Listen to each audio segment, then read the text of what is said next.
Hamıya salam, mən Yusif. Bu dərsimizdə Python dərsinin birinci dərsindəyik.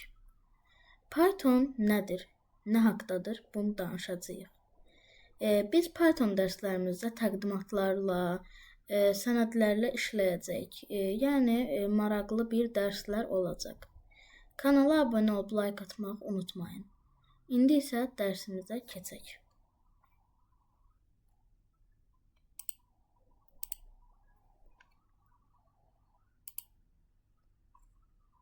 Python nədir?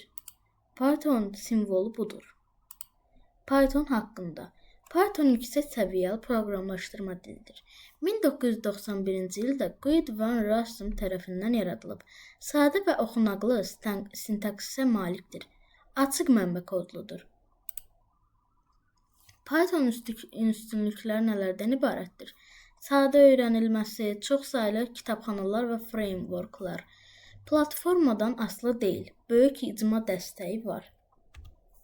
İstifadə sahələri nələrdir?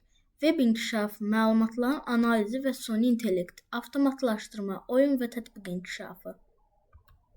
Nəticədə Python sadə, güclü və çox funksiyonlu proqramlaşdırma dilidir. Öyrənilməsi asandır və müasir proqramlaşdırmada geniş istifadə olunur.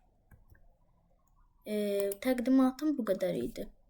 Ümid edirəm ki, bu birinci dərsimizi bəyənərsiniz. İkinci dərsimizdə görüşmək ümidi ilə.